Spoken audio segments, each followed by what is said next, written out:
من الشيطان الرجيم بسم الله الرحمن الرحيم ألف لام ميم الله لا إله إلا هو الحي القيوم نزل عليك الكتاب بالحق مصدقا لما بين يديه وأنزل التوراة والإنجيل سبحان اللہ۔ یہ سورہ آل عمران شریف، آل عمران کہ حضرت سیدتنا مریم رضی اللہ تعالیٰ عنہ کے والد ماجد کا نام حضرت عمران تھا، اور آل عمران سے مراد ان عمران کی آل، ان کے بچے، ان میں حضرت سیدتنا مریم رضی اللہ تعالیٰ عنہ اور حضرت عیسیٰ علیہ السلام دونوں آتے ہیں، جو دونوں کا ذکر خیر اس صورت میں ہوگا، تو اس مناسبت سے اس صورت کا نام آل عمران رکھا گیا۔ یہ صورت آل عمران اور سورہ بقرہ شریف دونوں کے متعلق کریم آقا صلی اللہ علیہ وسلم نے ارشاد فرمایا، یہ زہراوین ہیں۔ کیا ہیں؟ زہراوین ہیں، یہ نور والی صورتیں ہیں۔ سبحان اللہ۔ جی، اور اس نام کی وجہ جو ہے وہ کریم آقا علیہ السلام نے بیان فرمائی، قیامت والے دن جو بندہ دنیا کے اندر یہ دونوں صورتوں کی تلاوت کرتا ہوگا، قیامت والے دن اللہ تبارک و تعالیٰ کی طرف سے اسے نور عطا ہوگا۔ جی، اور آقا علیہ السلام نے دو آیتیں پڑھ کر ارشاد فرمایا، ایک جو ہے آیت الکرسی، اللہ لا الہ الا هو الحی القیوم، یہ آیت مبارکہ، یہ والی آیت نمبر 2، اور دوسری الہکم الہ واحد لا الہ الا هو الرحمن الرحیم۔ یہ آیت مبارکہ آقا علیہ السلام نے فرمایا کہ ان دونوں آیتوں میں اللہ تبارک و تعالیٰ کا اسم اعظم موجود ہے۔ ٹھیک ہے جی، اللہ لا الہ الا هو الحی القیوم، یہ آیت الکرسی میں بھی آ گیا، سورہ بقرہ شریف میں، اور یہاں بھی آ گیا، تو اس مناسبت سے بھی اس کو زہراوین کہا جا سکتا ہے۔ کریم آقا صلی اللہ علیہ وسلم نے ارشاد فرمایا، قیامت کے دن بندہ مومن کو جب سارے کے سارے لوگ سورج کی تپش میں، گرمی میں کھڑے ہوں گے، اس وقت اس بندہ مومن کو ایک بادل، ذلہ کا لفظ ہے حدیث شریف میں، مطلب صائبان، بادل جو ہے وہ عطا فرمایا جائے گا، اور آقا علیہ السلام نے فرمایا کہ اس بادل کے درمیان میں ایک لمبی سی لکیر ہوگی نور کی، ٹھیک ہے جی، وہ لکیر بتا رہی ہوگی کہ ادھر والا صاحبان علیحدہ ہے، وہ ادھر والا علیحدہ ہے۔ آقا علیہ السلام میں وہ ادھر والا صاحبان جو ہوگا سورہ بقرہ ہوگی، اور ادھر والا جو ہوگا وہ سورہ آل عمران ہوگی، یعنی کہ اس کی بہت زیادہ فضیلت بیان کی گئی ہے۔ تو یہ اس کی ایک وجہ جو ہے وہ دونوں میں مناسبت کی صورت جو ہے وہ آل عمران سورہ بقرہ شریف میں اللہ تبارک و تعالیٰ نے ایمان کا ذکر کیا، جہاں کہیں بھی یہ لفظ آیا ہے وہاں ایمان کا، اس کی اہمیت کو ایمان کا لفظ بول کر کے چیزوں کو بیان کیا گیا ہے۔ اور سورۃ آل عمران شریف جو ہے اس میں اسلام کا ذکر ہوگا۔ کس کا ہوگا؟ اسلام کا ذکر ہوگا۔ یہ ذہن میں رہے، اسلام اور ایمان میں ایک طور پر فرق کیا جا سکتا ہے اور ایک طور پر فرق نہیں بھی کیا جا سکتا۔ جس طور پر فرق کیا جا سکتا ہے وہ اس کی صورت یہ ہے کہ کریم آقا صلی اللہ علیہ وسلم کے پاس منافقین جو دیہاتوں کے رہنے والے تھے وہ آئے، انہوں نے کہا قالت الاعراب آمنا، انہوں نے کہا کہ ہم ایمان لے آئے ہیں۔ فرمایا نہ، یہ نہ کہو، ولیکن قولوا اسلمنا، تم یہ کہو کہ ہم اسلام لائے ہیں، کیونکہ وہ سب کے ساتھ کھڑے ہو کے نمازیں پڑھتے تھے، بظاہر روزہ بھی رکھ لیتے تھے، اس طرح کے کام کر لیتے تھے لوگوں کے سامنے۔ تو رب تبارک و تعالیٰ نے ارشاد فرمایا ایمان والی بات نہ کرو، ایمان تو ہے دل سے ماننے کا نام، اور تمہارا کام جو ہے وہ تو صرف ظاہری اعمال کو مان لینا اور ان پر عمل کر لینا، یہ ظاہری اعمال ان کو ماننا بھی ظاہری طور پر ہے، تمہارا دل سے تم نے تسلیم نہیں کیا، جسے منافقین کی عرصے تک آقا علیہ السلام کے پیچھے نمازیں پڑھتے رہے ہیں۔ تو اللہ تبارک و تعالیٰ نے فرمایا یہ اسلام ہے، ایمان نہیں ہے۔ ایمان کا تعلق جو ہے وہ دل کے ساتھ ہے، تصدیق قلبی کے ساتھ ہے، اور اسلام جو ہے اس کا تعلق ظاہری اعمال کے ساتھ ہے۔ سمجھایا نا مسئلہ؟ تو یہ رب تبارک و تعالیٰ نے انہیں جواب دیا، لیکن قرآن کریم کی ہی آیت مبارکہ میں اللہ تبارک و تعالی نے ارشاد فرمایا ان الدین عند اللہ الاسلام، بے شک دین جو ہے وہ اسلام ہی ہے رب تبارک و تعالی کے ہاں. سمجھا ہے نا مسئلہ. اور آج ہمارے علماء جو ہیں بہت عرصے سے، یہ نہیں کہ آج کے ہمارے اس زمانے کے نہیں، ہمارے علماء جو ہیں وہ اب اسلام میں اور ایمان میں فرق نہیں کرتے. جو مومن ہوگا وہی مسلمان ہوگا، جو مسلمان ہوگا وہی مومن ہوگا. اللہ تبارک و تعالی نے پیچھے جو سورہ بقرہ شریف تھی اس میں زیادہ تر عقائد کی وضاحت کی گئی ہے. کس کی وضاحت کی گئی ہے؟ عقائد کی وضاحت کی گئی ہے. اس صورت کے اندر زیادہ جو وضاحت کی گئی ہے وہ اعمال کی وضاحت کی گئی ہے. کس کی وضاحت کی گئی ہے؟ اعمال کی وضاحت کی گئی ہے. تو اس سے ثابت ہوتا ہے کہ عقیدے کے ساتھ ساتھ عمل بھی ضروری ہے. عقیدے کے ساتھ ساتھ عمل بھی ضروری ہے. اور یہ ذہن میں رہے کہ سورہ بقرہ شریف میں زیادہ تر خطاب جو ہے وہ یہودیوں کو تھا، مخاطب یہودی تھے سورہ بقرہ شریف میں. اور نصارہ کا کہیں ذکر آیا بھی ہے تو وہ ان کے ضمن میں آیا ہے، ان کے ضمن میں آیا ہے. اور سورہ آل عمران میں زیادہ تر ذکر جو ہے وہ پورا کلام جو مخاطب ہے وہ نصارہ کو ہے. کن کو ہے؟ نصارہ کو ہے. کیونکہ کریمہ کا صلی اللہ علیہ وسلم کے پاس مدینہ منورہ میں نصارہ کا ایک گروہ آیا تھا، نستور وغیرہ اور اس طرح کے جو ان کے جو تھے نا علماء پادری، وہ آئے آقا علیہ السلام کے پاس. تو آ کر کے ان نجران کے عیسائی بھی آئے، انہی کے ساتھ مبالے بھی ہوئے سارے معاملات. تو مدینہ منورہ کے اندر وہ آ کر کے نصارہ جو ہیں وہ آقا علیہ السلام سے بحث مباحثہ کرنے لگے. پہلے آ کر کے انہوں نے حضرت عیسیٰ علیہ السلام کی الوہیت پر دلائل دیے کہ وہ الہ ہیں عیسیٰ علیہ السلام. انہوں نے جب اپنی طرف سے دلائل دیے تو آقا علیہ السلام نے ان کو انہی کے دلائل سے لاجواب کر دیا، سارے چپ ہو گئے. بعد میں وہ نعوذ باللہ قرآن کریم سے استدلال کرنے لگے کہ قرآن کریم نے انہیں روح اللہ کہا ہے اور کلمت اللہ کہا ہے. یہ دو لفظ تو قرآن میں ہیں. انہوں نے کہا کہ روح رب کی ہو اور وہ رب نہ ہو، یہ کیسے ہو سکتا ہے؟ نعوذ باللہ من ذالک. تو یہ ذہن میں رہے. یہاں تو خیر انہوں نے جو بھی بدتمیزی کی وہ بدتمیزی تھی ان کی کہ عیسیٰ علیہ السلام کا ان کے لیے الوہیت کا اس بات جو ہے یہ تو سراسر اللہ تبارک و تعالیٰ کے لیے، اللہ تعالیٰ کے علاوہ کسی اور کے لیے الوہیت کا اس بات یہ تو سراسر کفر ہے، یہ تو سراسر شرک ہے. تو وہ ایک کفر اور شرک کو ثابت کر رہے ہیں کن کے پاس آ کے؟ امام الانبیاء علیہ السلام کے پاس. بتائیں. تو یہ کریمہ کا صلی اللہ علیہ وسلم نے جب ان کو جواب دیا اس بات پر تو وہ لاجواب ہو گئے اپنے جو دلائل لائے تھے. تو پھر یہ ایک مناظرے کا اصول ہوتا ہے. جیسے مثال کے طور پر ہمارا مناظرہ ہو جائے نصارہ کے ساتھ، عیسائیوں کے ساتھ، تو ہم ان کو بدلے میں قرآن نہیں پڑھ کے سنائیں گے. وہ کوئی بات کریں گے تو ہم پر لازم ہے، کیونکہ قرآن کو تو مانتے نہیں. یہ مناظرے کا اصول ہے کہ مسلمات خصم پیش کیے جاتے ہیں. یہ خصم کہتے ہیں سامنے والے لڑاکے کو جو ہمارے ساتھ مناظرہ کر رہا ہے، اسے کہتے ہیں خصم. تو خصم جو ہے اس کی مسلمات، جن باتوں کو وہ مانتا ہے ہم وہ بیان کریں، وہ پیش کریں. اب مناظرہ ہمارا ہو رہا ہے ہندو کے ساتھ، ہم اسے قرآن پڑھ کے سنائیں، وہ کہے گا میں تو قرآن مانتا ہی نہیں. کہ نہیں سمجھ آیا؟ کسی چیز کو ہم ثابت کرنا چاہتے ہیں، انہیں جھوٹا ثابت کرنا چاہتے ہیں، تو وہ ہم انہی کی کتابوں سے نکالیں گے. نصارہ کو جھوٹا ثابت کرنا چاہتے ہیں، انہی کی کتابوں سے نکالیں گے.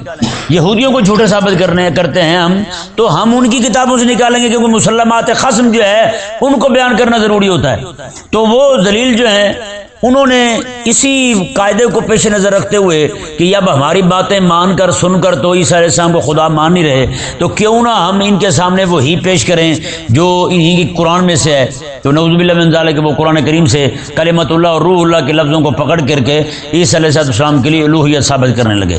تو کریمہ کا صلی اللہ علیہ وسلم نے ان کے اس بات کو بھی جواب دیا، یعنی رد فرمایا آقا علیہ السلام نے ان کا کہ یہاں پر ان کے لیے الوہیت ثابت نہیں ہو رہی، بلکہ ان کا اللہ تبارک و تعالیٰ کے ہاں معزز ہونا اور اللہ تبارک و تعالیٰ کی طرف سے ان کے اللہ تبارک و تعالیٰ کے حکم کے ساتھ ان کا بغیر باپ کے پیدا ہونا مراد ہے. یہاں پہ سمجھ آیا مسئلہ؟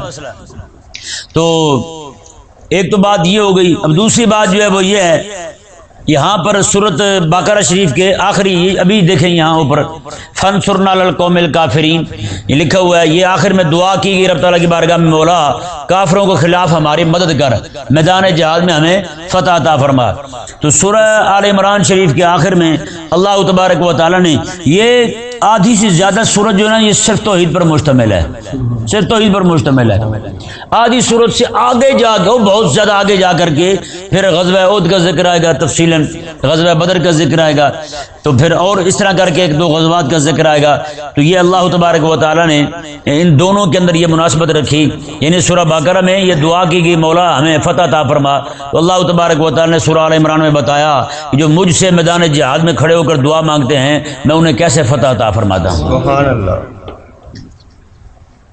تو سورہ بقرہ شریف میں حضرت سیدنا آدم علیہ السلام کی تخلیق کا ذکر ہوا، سب سے پہلے پاک پیغمبر ہیں اللہ تبارک و تعالیٰ کے، ان کی تخلیق کا ذکر ہوا۔ اور سورہ آل عمران شریف میں حضرت سیدنا عیسیٰ علیہ السلام کی تخلیق کا ذکر ہوا، عیسیٰ علیہ السلام کی تخلیق کا ذکر ہوا جو بنی اسرائیل کے آخری نبی ہیں، جو بنی اسرائیل کے آخری نبی ہیں، اور کریمہ کا صلی اللہ علیہ وسلم سارے انبیاء میں آخر میں تشریف لانے والے ہیں۔ سمجھا نا مسئلہ؟ بنی اسرائیل میں جو نبی آ رہے تھے حضرت یعقوب علیہ السلام، ایوب علیہ السلام اور آگے یوسف علیہ السلام، اور یہ سارے کے سارے حضرت یحییٰ علیہ السلام، زکریا علیہ السلام، اور ان میں آخر میں سب سے جو تشریف لانے والے نبی ہیں وہ حضرت عیسیٰ علیہ السلام ہیں، یعنی یہ حضرت اسحاق علیہ السلام کی اولاد میں آنے والے آخری نبی حضرت عیسیٰ علیہ السلام ہیں، اور اسماعیل علیہ السلام کی اولاد پاک میں سب سے پہلے اور سب سے آخری نبی اور سارے انبیاء میں آخری نبی خاتم النبیین امام الانبیاء صلی اللہ علیہ وآلہ وسلم ہمارے آقا علیہ السلام تشریف لائے۔ تو یہ اس طرح کر کے یہ مناسبت ہو گئی ان کی آپس میں۔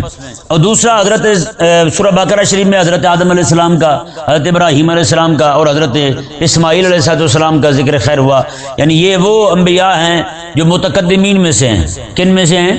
متقدمین میں سے، پہلے پہلے آنے والے انبیاء میں ہیں۔ اور اس سورہ آل عمران شریف کے اندر اللہ تبارک و تعالیٰ نے حضرت موسیٰ علیہ السلام کا، حضرت عیسیٰ علیہ السلام کا، حضرت زکریا اور یحییٰ علیہ السلام کا ذکر فرمایا۔ یہ انبیاء متاخرین میں سے ہیں۔ کن سے ہیں؟ انبیاء متاخرین میں سے ہیں، ان کا ذکر اللہ تبارک و تعالیٰ نے کیا۔ ایک اور اہم مناسبت جو ہے وہ سورہ بقرہ اور سورہ آل عمران میں وہ یہ ہے، سورہ بقرہ شریف میں جیسے آپ نے پڑھا اللہ تبارک و تعالیٰ نے بادلوں کو اپنی توحید پر دلالت کے طور پر پیش کیا، اور بارش کو اور گھاس کے اگنے کو، پھلوں کو، بیجوں کو، اس طرح کی چیزیں جو ہیں، پہاڑوں کو، یہ ساری چیزیں، ان ساری چیزوں کو کہتے ہیں آفاقی دلائل۔ کیا کہتے ہیں؟ آفاقی دلائل کہتے ہیں، اور عقلی دلائل۔ اللہ تبارک و تعالیٰ نے سورہ بقرہ شریف کے اندر اپنی توحید کو ثابت کیا، اپنی وحدانیت کو، اپنی وحدت کو ثابت کیا رب تبارک و تعالیٰ نے دلائل آفاقی کے ساتھ اور دلائل عقلی کے ساتھ۔ اس پوری صورت کے اندر اللہ تبارک و تعالیٰ نے نقلی دلائل بیان فرمائے۔ کون سے بیان فرمائے؟ نقلی دلائل۔ وہ جو میں نے ابھی آپ کے سامنے مناظرہ کا ایک کلیہ بیان کیا تھا، ایک قاعدہ کہ وہ مسلمات خصم کو پیش کیا جاتا ہے، کیونکہ یہاں پر مخاطب جو تھے وہ آقا علیہ السلام کے نصارہ تھے، نصارہ آقا علیہ السلام کے پاس پورے وفد کی صورت میں آئے ہوئے تھے، تو کلام جو ہے انہی کے جواب میں نازل ہو رہا تھا۔ تو اللہ تبارک و تعالیٰ نے اپنی توحید کو انہی کی کتابوں سے بیان کیا، یعنی کتابیں تو رب تعالیٰ کی ہیں جو ان پر نازل ہوئی تھی، جن کو وہ مانتے تھے، مسلمات خصم کے قاعدے کے تحت جن کو وہ مانتے تھے، انہی چیزوں کو رب تبارک و تعالیٰ نے بیان فرمایا۔ میں کہ یہ باتیں توحید کی باتیں، میرے خدا ہونے کی باتیں، اکیلے وحدہ لا شریک الہ ہونے کی باتیں رب تبارک و تعالیٰ نے فرمایا، یہ تو تمہاری کتابوں میں موجود ہیں، جن کتابوں کو تم مانتے ہو مسلمات خصم کے قاعدے کے تحت، میں وہ تو تم مانتے ہو ان باتوں کو، یہ تو ساری باتیں انہی میں موجود ہیں، پھر تمہارا انکار کرنا اس طرح کر کے یہ کیا طریقہ ہوا؟ سمجھ آ گیا مسئلہ؟ ہاں، تو میں کہ یہ باتیں تمہاری کتابوں میں موجود ہیں، اوپر سے آ کے میرے حبیب کریم علیہ السلام کے ساتھ جھگڑ رہے ہو، جو کچھ تمہاری کتابوں میں ہے وہی کچھ قرآن میں ہے۔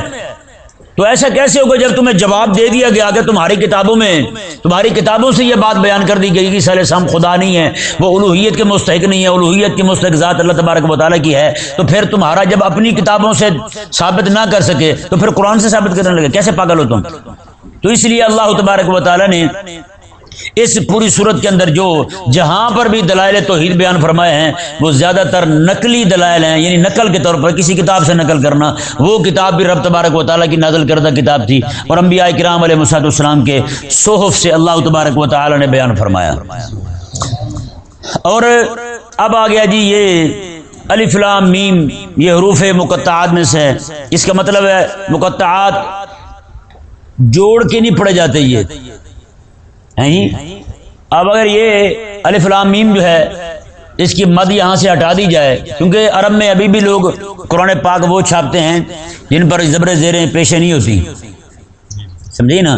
یہ ایسے ہی سمجھیں جیسے ہم اردو پڑھتے ہیں، اردو میں لفظ ہم پڑھیں مثال کے طور پر اور کے اوپر کی جو الف ہے اس پر زبر لگی ہوتی ہے، حمزہ جو ہے شروع میں زبر ہی نہ ہوتی، اور وہ جو ہے اس پہ جزم بھی نہیں ہوتی، اور آگے را پہ بھی نہیں ہوتی، اور ہے نا ہر بندہ جانتا ہے اور پڑھنا لوگ پریشان ہو جاتے ہیں، یار وہ بغیر زبر زیر کیسے پڑھتے ہوں گے؟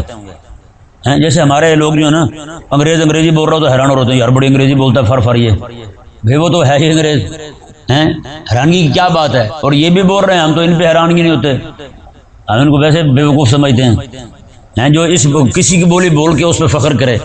یار فخر کرنا ہے تو اپنے نبی کی بولی بول کے فخر کر، ہیں جن کے بارے میں بندہ مرے قبر میں جائے تو اسے سوال ہی عربی میں ہوں، ساری زبانیں بھول جائیں، بتائیں اس سے کوئی فاسٹ زبان ہے جو بندے کو آنن فانن آ جائے؟ جلدی آ سکتا اس نالوں جلدی آ سکتی ہے ہاں عربی، وہ بھی اتنے آنی ہے، اتنے نہیں آتی جلدی۔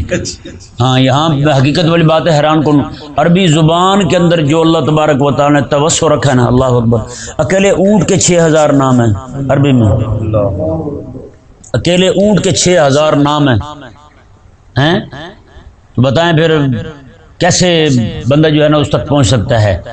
اس زبان کے اندر ایسا توسع ہے اللہ اکبر کبیرہ کہ بندہ حیران ہو جاتا ہے، دنگ رہ جاتا ہے۔ جس طرح کی زبان ٹیکنیکل لفظ بولتے ہیں نا، جیسے جس طرح کی یہ زبان ہے نا، اس طرح کی کوئی زبان ہے ہی پوری کائنات میں کوئی زبان نہیں ہے، یعنی ساری زبانوں پر عربی زبان کو فضیلت حاصل ہے، جیسے امام الانبیاء صلی اللہ علیہ وسلم کو فضیلت حاصل ہے، ہاں جی کریمہ کا صلی اللہ علیہ وسلم کی وجہ سے فضیلت حاصل ہے۔ ہاں تو یہ عربی زبان، ہاں وہ بغیر اعراب کے قرآن پاک پڑھ لیتے ہیں، ان کے لیے کوئی مشکل نہیں ہے، سمجھ آیا نا مسئلہ؟ یہ مسئلہ ہمارے لیے ہے، ٹھیک ہے نا؟ میرے پاس ایک افغانستان سے چھپی کتاب ہے، وہاں کے قاضی القضات تھے، جسے یہاں جسے چیف جسٹس کہتے ہیں، مولانا نصر اللہ خان صاحب، وہ بریلی شریف کے پڑھے تھے، وہ اعلیٰ حضرت رحمہ اللہ کے بیٹے مولانا مصطفیٰ رضا خان رحمہ اللہ ان کے شاگرد تھے، وہیں سے پڑھ کے یہاں آئے تو طالبان کا جو پچھلا دور تھا حکومت کا، اس دور کے اندر وہ وہاں پہ چیف جسٹس رہے ہیں، قاضی القضات رہے ہیں وہاں پہ افغانستان کے اندر، تو وہ مولانا نصر اللہ خان رحمہ اللہ وفات پا گئے، ان کی کتاب ہے میرے پاس میلاد شریف پر لکھی ہوئی ہے، تو اس کتاب کے ماتھے پہ لکھا ہوا ہے کہ اس کتاب کو اگر تو ہیرے جواہرات اور سونے کے بدلے میں بھی بیچے نا، یعنی جتنا کتاب کا وزن ہے، تو اتنے وزن کا اگر تو سونا بھی لے لینا کسی سے تو میں پھر بھی تو گھاٹے میں رہے گا، یہ کتاب اس سے بھی قیمتی ہے، اور وہ کتاب جو ہے نا اتنی موٹی ہے، بس وہ ہے 2-3 کلو کی، 2-3 کلو کی کتاب، اتنی وزنی کتاب، اتنا موٹا کاغذ اس میں استعمال ہوا ہے۔ یہ بات کاغذ کی نہیں ہے، بات مواد کی ہے، اس میں جو کریمہ علیہ السلام کی سیرت مبارکہ بیان ہوئی ہے، یہ بات اس کی ہے، اس کی قدر و قیمت کی بات بیان ہو رہی ہے، ورنہ کاغذ تو کوئی بھی قیمتی لگا سکتا ہے، یہیں سمجھ آیا مسئلہ۔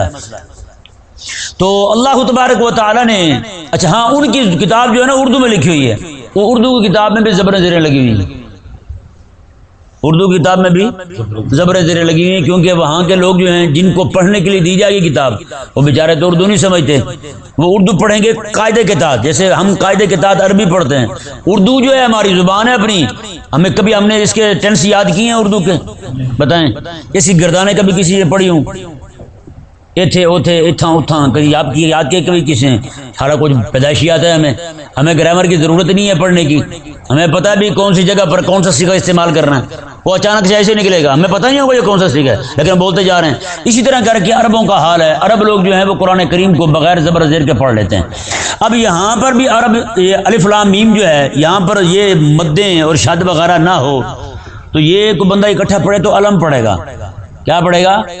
علم، درد، دکھ، اور زبر زیر نہ ہی ہو تو کوئی سمجھدار بندہ علم پڑھ لے گا، کوئی زیادہ ہی فارغ ہوا تو وہ اس بیچارے کو، وہ بیچارہ کیا پڑھے گا اسے؟ علم پڑھے گا، علم پڑھے گا، کیا پڑھے گا؟ تو یہ ذہن میں رہے، یہ جو حروف ہیں یہ مقطعات میں سے ہیں، مطلب ان کو جوڑ کر کے نہیں پڑھا جائے گا، ان کو علیحدہ علیحدہ پڑھا جائے گا، بکھرا بکھرا پڑھا جائے گا۔ الف لام میم اسی طرح پڑھتے ہیں نا، تو ایک تو مناسبت اس کی پچھلی صورت کے ساتھ یہ بھی ہے کہ وہ بھی حروف مقطعات سے شروع ہو رہی، یہ بھی حروف مقطعات سے شروع ہو رہی۔ اور دوسری بات جو ہے نا وہ جو ذہن میں رکھنے والی ہے وہ یہ ہے، آج کل لوگ جو ہے نا کئی سارے، کیونکہ اس کا معنی اور مفہوم جو ہے یہ آیات متشابہات میں سے ہے۔ کن میں سے ہے؟ آیات متشابہات میں سے ہے، یعنی جن کا معنی اللہ تبارک و تعالیٰ اور اس کے حبیب کریم علیہ السلام جانتے ہیں۔ یہی بات اسی صفحے پر بیان ہوگی انشاءاللہ عز و جل۔ تو اللہ تبارک و تعالیٰ اور اس کے حبیب کریم علیہ السلام اس کے معنی کو جانتے ہیں۔ آج کئی لوگ اعتراض کرتے ہیں کہ دیکھیں اگر معنی اس کا اللہ اور اس کے رسول کو معلوم تھا تو قرآن کریم کا پھر لوگوں کو تو نفع نہ ہوا ان آیات کا، ہیں؟ نعوذ باللہ من ذالک۔ بندہ پوچھے کہ یہ جو روح مقطعات کا جو انداز ہے نا، انداز تخاطب ہے یہ والا، روح مقطعات والا، یہ اگر ایسا اچنبا ہوتا، ایسا البیلا ہوتا، ایسا جناب اجنبی ہوتا طریقہ، تو عرب کے لوگ اعتراض کرتے اس وقت؟ عرب کے کسی بندے نے اعتراض نہیں کیا قرآن پاک یہ کیا لایا ہے بھائی، سمجھ آیا نا مسئلہ؟ تو اس سے معلوم ہوا کہ اس وقت یہ انداز کلام یہ اس وقت موجود تھا، اس وقت یہ کلام کا طریقہ موجود تھا، لوگ اس طرح اس طور پر کلام کیا کرتے تھے، اس لیے تو کسی کو اعتراض نہیں ہوا۔ باقی جتنی باتیں ان پہ اعتراض کرتے ہیں مکہ کے مشرک، اس پہ اعتراض کیوں نہیں کرتے؟ تو اس سے ثابت ہوا ان کا اعتراض نہ کرنا، وہ اہل ادب تھے، اہل کلام تھے، اہل لغت اور اہل لسان تھے، ان کا اعتراض نہ کرنا اس بات کی دلیل ہے کہ یہ انداز جو ہے اس وقت یہ معروف تھا۔ اور باقی کافروں کو تو چھوڑیں، دفعہ مارے، محبوب کریم علیہ السلام کے صحابہ کرام علیہ رضوان نے بھی یہ نہیں پوچھا یا رسول اللہ صلی اللہ علیہ وسلم اس کا مطلب کیا ہے؟ تو یہ جیسے آج ہے نا وہ شارٹ ہینڈ کورس کہتے ہیں، کیا کہتے ہیں، وہ ایک کورس ہوتا ہے، وہ صحافی وغیرہ یہ جانتے ہیں اسے، اب ان کی لکھائی ہمارے سامنے رکھ دیجیے، ہمیں کیا پتہ چلے گا؟ کو پتہ چلے گا؟ لیکن کوئی بندہ اس کا اعتراض ان کا انکار بھی نہیں کر سکتا، تو کرے گا انکار؟ ایک حرف لکھیں گے اور اس میں پورا بیان پیچھے لکھا ہوگا، ہے نا؟ اور جو آگے بیٹھا ہے جس کو بھیجا جا رہا ہے وہ سمجھ رہا ہے اس کا معنی کیا ہے کہ نہیں سمجھ آیا؟ اور محبوب کریم صلی اللہ علیہ وسلم پر رب تبارک و تعالی نے یہ آیات مبارکہ روح مقطعات نازل فرمائی، جس کا معنی اور مفہوم جو ہے وہ عام لوگوں پر واضح نہیں کیا گیا، وہ خاص اور خاص لوگ جو ہیں، جتنا کریم آقا علیہ السلام کے قریبی عالم ہوگا اللہ تبارک و تعالی حبیب کریم علیہ السلام کے صدقے میں اسے اس کی فہم عطا فرمائے گا۔ اگر کسی کو شوق ہے نا پڑھنے کا روح مقطعات کے بارے میں، اللہ اکبر، میں نے اپنی زندگی میں ایسی کتاب کو نہیں دیکھی، ایسا کلام نہیں دیکھا کہیں پہ جو کلام سیدی عبدالعزیز دباغ رضی اللہ تعالیٰ عنہ کا ہے۔ میں کہتا ہوں بندہ دنگ رہ جاتا ہے، ایسا کلام کیا ہے سیدی عبدالعزیز دباغ رضی اللہ تعالیٰ نے روح مقطعات پر۔ اب وہ کوشش کر کے بندہ پڑھ کے دیکھے الف کے معنی کتنے ہیں، اس کے 30 معنی الف کے آئیں، کریں بات کریں، الف کے 30 معنی جناب، اگر لام آ گئے لام کے اتنے معنی جناب، پھر میم کے اتنے معنی جناب، بندہ حیران ہو جاتا ہے، دنگ رہ جاتا ہے بندہ، یار یہ بابا بول کہاں سے رہا ہے؟ اور مزے کی بات یہ وہ بابا ہے ایک دن مدرسے نہیں گیا پڑھنے۔ سیدی عبدالعزیز دباغ رضی اللہ تعالیٰ عنہ، اللہ تبارک و تعالیٰ نے انہیں اپنی طرف سے علم عطا فرمایا تھا۔ اور حیران کن بات یہ ہے، بڑے بڑے علماء اس وقت کیا آپ کے پاس آتے، آگے کہتے جی امام سیوطی کا اور امام فلاں کا جو اس مسئلے میں نزاع ہوا تھا، ان دونوں میں حق پر کون ہے؟ آپ رضی اللہ تعالیٰ عنہ ان کے درمیان محاکمہ بھی کرتے تھے، بھی ان کے درمیان محاکمہ بھی کرتے تھے، یعنی یہ بات انہوں نے اس طرح کی ہے، انہیں فلاں جگہ پہ ٹھوکر لگی ہے، انہیں فلاں جگہ سے وہم ہوا ہے، اس لیے یہ بات ان کی درست نہیں ہے، اور یہ بات اصل بات جو ہے وہ فلاں عالم کی درست ہے، تو اس لیے ان کی اسی بات کو مانا جائے اور اسے تسلیم کیا جائے۔ ایسے یعنی کہ با کمال بزرگ تھے کہ بڑے بڑے اجلہ علماء کے درمیان یہ محاکمہ کیا کرتے تھے۔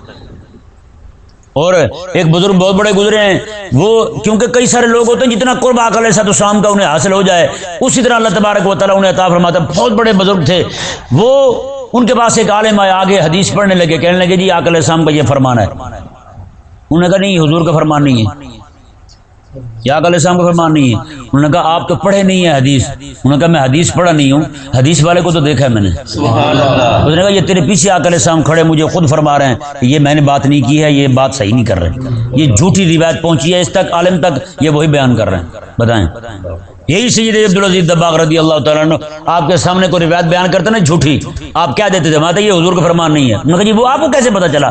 آپ نے فرمایا کہ میرے آقا علیہ السلام نور ہیں اور حضور کے کلام میں بھی رب نے نور رکھا ہے۔ جب تو نے پڑھا ہے تو تیرے منہ سے نور نہیں نکلا، تیرے منہ سے نور نہیں نکلا جو مجھے دکھائی دیتا، مجھے تصدیق کرتا۔ یہ لجپال نبی علیہ السلام کا فرمان ہے۔ بتائیں کتنا بڑا عالم ہوگا یار وہ بند، کتنا علم عطا فرمایا گا رب تبارک و تعالیٰ ہیں۔ انہیں اس امت کا خضر کہا جائے تو سچ ہے یہ بات، امت کا خضر ہے حضرت سیدنا عبدالعزیز دباغ رضی اللہ تعالیٰ، یعنی جو علوم اور معارف کے دریا رب تبارک و تعالیٰ نے حضرت سیدنا خضر علیہ السلام کو عطا فرمائے تھے، اسی طرح اللہ تبارک و تعالیٰ نے اس امت کے اندر سیدی عبدالعزیز دباغ رضی اللہ تعالیٰ عنہ کو علم عطا فرمایا۔ ان کی ایک ہی کتاب بستبہ ہوئی ہے، ان کے شاگرد تھے، انہوں نے آپ کے ملفوظات جو ہیں وہ جمع کیے ہیں، انتہائی حیران کن کتاب ہے، بندہ دنگ رہ جاتا ہے۔ بڑے بڑے علماء، اجلہ علماء اس کتاب کو پڑھتے ہیں اور اس سے فیض یاب ہوتے ہیں۔